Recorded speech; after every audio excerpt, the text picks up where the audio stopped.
Have you ever been in one of those planning sessions where the facilitator gets up and says, okay, I want you to write down what you should start doing, what you should stop doing, and what you should keep doing?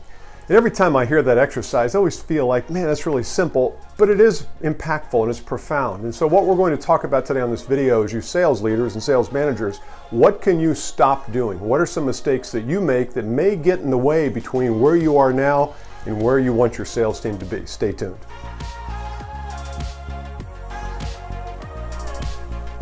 Hi, I'm Bill Caskey. I work with sales leaders and sales teams every day of the week, primarily in the business-to-business sphere.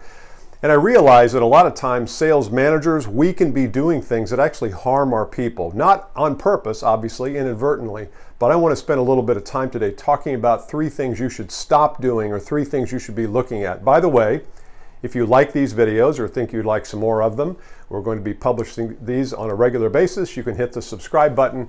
Also tap the bell to be notified so that you get immediate access when we release a new video. I had a sales manager come to me probably about 3 or 4 months ago, and he was really struggling. His team was doing okay, but he felt like there was a gap between his instruction and his inspiration and what was actually happening in the field. And he felt this rift between him and his team start to widen over time.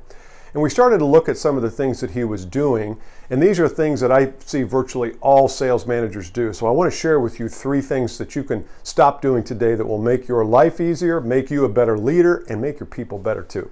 So number 1 is, and you've heard this metaphor before, and I'm not big on sports metaphors, but I guess I do use them quite a bit now that I think about it. It's like the salesperson is driven down the field and you're on the 10-yard line about ready to get the deal, and you grab the ball from him or her and you take it over the goal line. That's not good. That's not healthy. Do not take the baton away from the salesperson. Now, you can guide and you can instruct from behind the scenes, but the instant you step in and say, here, give me that, I'll take it over the line, and then you get the deal, and then you show it to him or her and say, see, look what I did. That's not healthy. It's not good for the salesperson. It's really not good for you either. And it's not good for the relationship. You might think, well, but we need the business and only I can get this business. I understand. And if it's a new salesperson, sometimes you have to do that. But if you've got somebody who's fairly seasoned, the worst thing you can do is grab the ball, take it in right out from their hands. Coach them, instruct them, inspire them, guide them, but don't grab the ball from them. Number 2, this mistake I see all the time. It's an easy one not to make. Don't be friends with your people. Now, I don't mean don't have a relationship with them. Obviously you do. You want what's best for them. What's the best friend you could possibly have is someone who wants what's best for you. But the instant you cross the line into being buddies with your salespeople, you have crossed the line that you unfortunately can't get back from sometimes. I like to think of your relationship with your people as a coaching relationship. If you and I ever have a chance to work together and you want me to be your coach or you want anybody to be your coach, the coach should have a good relationship, a friendly relationship, but you shouldn't be best buddies with them. The coach is here to hold you accountable, to expose areas of deficit that you might have, to help you shine some light on the blind spots of your business life and of your leadership life, not to be buddies. So if you can back off from that, and if you feel like you've already crossed that line, then you have to be conscious of it and be mindful and just not do it anymore. I think one good thing you can do is to have a conversation with some of those people that you feel like you've become too good of friends with and say, look, I'm your coach, I'm your manager, I'm your leader. I want to have a good relationship, but over the next year, I'm going to work on separating that because I think it gets in the way of me helping you to be your best. That's all you got to say, and they'll understand it totally. And number 3, don't tell people what to do, teach people how to think. So here's the scenario. Salesperson brings you a deal.